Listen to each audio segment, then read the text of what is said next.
మన రూపాయికి కష్టకాలం దాపురించింది. చరిత్రలో కనీవిని ఎరుగని రీతిలో రూపాయి విలువ పడిపోయింది. ఆగస్టులో డాలర్తో పోలిస్తే 84 రూపాయల మార్క్ ను దాటేసింది. అసలు రూపాయి విలువ ఎందుకు పడిపోతుంది? దీనికి కారణం భారత మార్కెట్లో విక్రయాలు ఊపందుకోవడమే. 120 కోట్ల డాలర్లకు పైగా నిధులను విదేశీ పెట్టుబడిదారులు వెనక్కి తీసుకున్నారు. ఆ తర్వాత అమెరికాలో ట్రంప్ విజయం సాధించడంతో పాటు పశ్చిమ ఆసియాలో ఉద్రిక్తతలు రూపాయి క్షీణించడానికి ఆజ్యం పోశాయి. ఈ నేపథ్యంలో మదుపర్లు తమ నిధులను సేఫ్ గా ఉండే దిశగా మళ్లించారు. అంతర్జాతీయంగా కొనసాగుతున్న ఈ ట్రెండ్ భారత మార్కెట్లను ముంచేసింది. ఈ పరిణామాలు రూపాయిని ఉక్కిరిబిక్కిరి చేశాయి.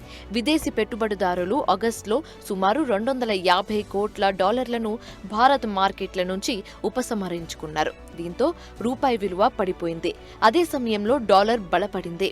యూరో, యెన్, యువాన్ ను వెనక్కి తోసి డాలర్ ముందు వరుసకు చేరింది. దిగుమతిదారులు డాలర్లను పెద్దెత్తున కొనుగోలు చేస్తున్నారు.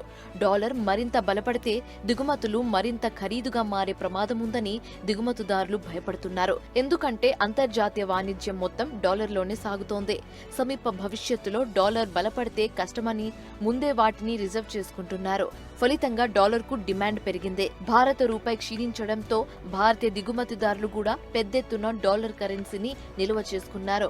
ఒకవేళ రూపాయి మరింత పడిపోతే దిగుమతిదారులపై మరింత ప్రభావం పడుతుంది. అందుకే ఈ ముందస్తు చర్యలు తీసుకుంటున్నారు. ముందుగానే డాలర్లను రెడీ చేసి పెట్టుకోవడాన్ని హెడ్జింగ్ అంటారు. మరోవైపు రూపాయి రక్షణకు చర్యలు చేపట్టినట్టు రిజర్వ్ బ్యాంక్ వెల్లడించింది. కానీ ఈ చర్యలు ఫలితాన్ని ఇవ్వడం లేదు. రూపాయి విలువ మాత్రం రోజురోజుకు క్షీణించడం